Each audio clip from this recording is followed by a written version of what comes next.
عمل کرنا میرے لیے بہت مشکل کام تھا۔ ایسا کام میں نے اپنی پوری زندگی میں نہیں کیا تھا۔ میں سوچنے لگا کہ اگر مجھ سے یہ کام نہ ہو سکا تو پھر میرے ساتھ کیا ہوگا، وہ پنجہ میرا کیا حال کرے گا۔ لیکن پھر ہمت کی کہ جو کچھ ہوگا دیکھ لوں گا۔ مجھے لوگوں کو پنجے کے ہاتھوں مرنے سے بچانا ہوگا، اپنے دوستوں کو بچانا ہوگا۔ اگر میں نے یہ کام نہ کیا تو پھر نہ جانے کیا کچھ ہو جائے گا۔ میں یہ سوچتا رہا اور پھر عمل کرنے کا فیصلہ کر لیا۔ وہ اماوس کی ایک سیاہ رات تھی۔ میں ٹارچ ہاتھ میں تھامے قبرستان کی جانب رواں دواں تھا، اس شیطانی پنجے سے اپنے دوستوں کو چھڑانے اور پنجے کو ختم کرنے کے لیے مجھے 11 دن کا چلہ کرنا تھا۔ قبرستان میں ہو کا عالم طاری تھا۔ میں نے جگہ منتخب کی اور دائرہ کھینچ کر بیٹھ گیا اور پڑھنے لگا۔ ابھی تھوڑی دیر ہی گزری تھی کہ زلزلہ سا آنے لگا، لیکن عجیب بات یہ تھی کہ جہاں میں بیٹھا تھا وہ جگہ محفوظ تھی، لیکن قبریں یوں ہل رہی تھی گویا زلزلہ آ رہا ہو۔ ہلتی ہوئی قبروں سے مجھے بے حد خوف آ رہا تھا، تاہم کچھ دیر بعد سب ٹھیک ہو گیا۔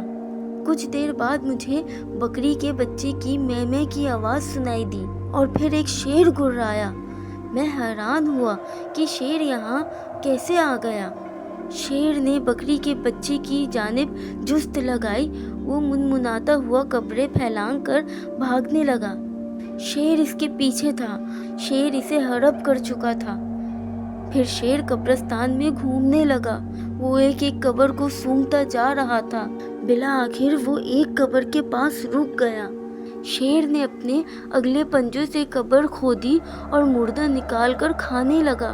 اس کام سے فارغ ہونے کے بعد وہ ادھر ادھر منہ کر کے سونگھنے لگا، گویا اسے مزید شکار کی تلاش تھی۔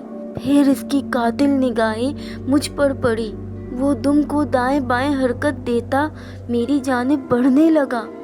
اس کی نگاہیں مجھ پر جمی ہوئی تھیں اور حلق سے ہلکی ہلکی سی گرراہٹ مسلسل برآمد ہو رہی تھی۔ مجھ سے چند فٹ کے فاصلے پر آ کر رک گیا۔ اس کی دم تیزی سے حرکت کر رہی تھی، وہ مجھے خوفناک نظروں سے گھور رہا تھا۔ پھر اس نے اگلے پنجے اٹھائے اور جست لگا دی۔ میں نے زور سے آنکھیں بیچ لی۔ چند لمحے بعد آنکھیں کھولی تو وہاں کچھ بھی نہ تھا۔ باقی رات بخیریت سے گزری، باقی رات بخیریت بیت گئی۔ میں ہر روز ہی چلہ کرنے قبرستان جانے لگا تھا اور ہر روز ہی مجھے بہت خوفناک مناظر دیکھنے کو مل رہے تھے، لیکن میں ڈر خوف کے باوجود بھی چلہ کرنے میں مصروف رہتا۔ آج چاند کی 7 تاریخ تھی۔ چاند کی مدھم روشنی قبرستان پر چھائی ہوئی تھی۔ ہلکی ہوا درختوں کے پتوں پر سرسرا رہی تھی۔ درختوں پر بسیرا کیے پرندے بھی خوف سے دبکے ہوئے بیٹھے ہوئے تھے۔ آج میرے عمل کی آخری رات تھی اور آج کی رات تو غالباً کافی بھیانک ہونے والی تھی۔ میں نے اپنی مخصوص جگہ پر دائرہ لگایا اور عمل کرنا شروع ہو گیا۔ دفن قبر میں گہرا شگاف تھا، اس میں سے ایک ہاتھ باہر نکلا، پھر آہستہ آہستہ کفن پوش میری طرف بڑھا۔ میری خوف سے بری حالت تھی۔ کفن پوش نے ارد گرد دیکھا تو ساری قبریں پھٹنے لگی۔ سارے مردے ایک دائرے کی صورت میں کفن پوش کے گرد جمع ہو گئے۔ یہ ہر روز آ کر ہمارا سکون غارت کرتا ہے، اس نے میری جانب اشارہ کیا۔ ہمارے لیے کیا حکم ہے؟ مردے یک زبان ہو کر بولے۔ تمہیں اسے یہاں سے بھگانا ہوگا۔ اس کی آواز میں وحشی درندے کی سی گرراہٹ تھی۔ اے لڑکے جا، چلا جا یہاں سے۔ وہ مردے میری جانب متوجہ ہو گئے۔ میرا دل پسلیاں توڑ کر باہر آنے کے در پہ تھا۔ اے سنا نہیں تو نے؟ چل بھاگ یہاں سے ورنہ پچھتائے گا۔ میں اونچی آواز میں عمل پڑھنے لگا۔ وہ اپنی بے نور آنکھوں سے مجھے گھورتے رہے اور میری جانب بڑھنے لگے۔ میری آنکھوں میں وحشت رقم ہو کر رہ گئی تھی، لیکن دائرے کے قریب آتے ہی انہیں آگ لگ گئی۔ دھیرے دھیرے ہواؤں نے طوفان کا روپ دھار لیا۔ پھر بارش ہونے لگی، لیکن یہ بارش خونی بارش تھی، لیکن دائرے سے باہر تھی۔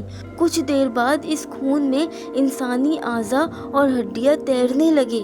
اتنا خوفناک منظر میں نے آج تک نہیں دیکھا تھا۔ میں نے پلکیں جھپکی تو سب غائب ہو گیا۔ میں نے اللہ اللہ کر کے یہ رات گزاری۔ اذان سحر سے کچھ دیر قبل میرا عمل مکمل ہو گیا، اور پھر ہوا کے ساتھ شیطانی پنجہ آ گیا۔ معلوم ہوا کہ وہ ایک شیطان جادوگر تھا۔ وہ ایک چلے میں مصروف تھا جب شدید ترین زلزلے سے وہ بستی زمین پر دھس گئی تھی۔ اس کا ڈھانچہ بعد میں کوئی اور جادوگر لے گیا تھا، تاہم اس کا چلہ ناکام ہو گیا اور جادوگر سمیت ڈھانچے کو بھی آگ نے جکڑ لیا۔ یہ ایک پنجہ وہیں رہ گیا تھا۔ قصہ مختصر، میں نے وہ عمل 11 مرتبہ پڑھ کر شیطانی پنجے پر پھونکا تو وہ جل کر راکھ ہو گیا۔